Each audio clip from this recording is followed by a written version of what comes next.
मामाजीचा birthday होता म्हणून बनवले होते स्पेशल दही वडे. त्यासाठी मी 4 ते 5 तास उडदाची डाळ भिजवून ठेवली होती. नंतर थिक पेस्ट मिक्सर मधून काढून घेतली.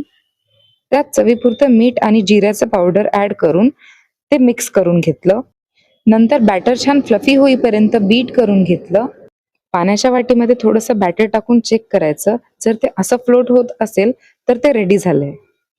गरम तेलात मीडियम आचेवर छान क्रिस्पी होईपर्यंत वडे तळून घ्यायचेत. एका बाउलमध्ये पाणी घेऊन त्यात थोडंसं हिंग आणि मीठ टाकायचं. त्या पाण्यामध्ये वडे सोक करायला 4 ते 5 मिनिटासाठी ठेवायचे. एका बाउलमध्ये दही घेऊन त्यात चवीपुरतं मीठ ऍड करून ते छान मिक्स करून घ्यायचं. सोक झालेल्या वड्यांचं पाणी स्क्वीज करून काढायचं. प्लेटिंगसाठी वडे असे कुस्करून त्यावर पाहिजे तेवढं दही टाकायचं. थोडीशी कोथिंबीर, गूळ आणि चिंचेची चटणी, चाट मसाला आणि घरी बनवलेला दही वड्यांचा स्पेशल मसाला. एवढी सिंपल रेसिपी आणि इतकी टेस्टी लागते ना, नक्की ट्राय करा आणि मला कळवा की कशी झाली होती.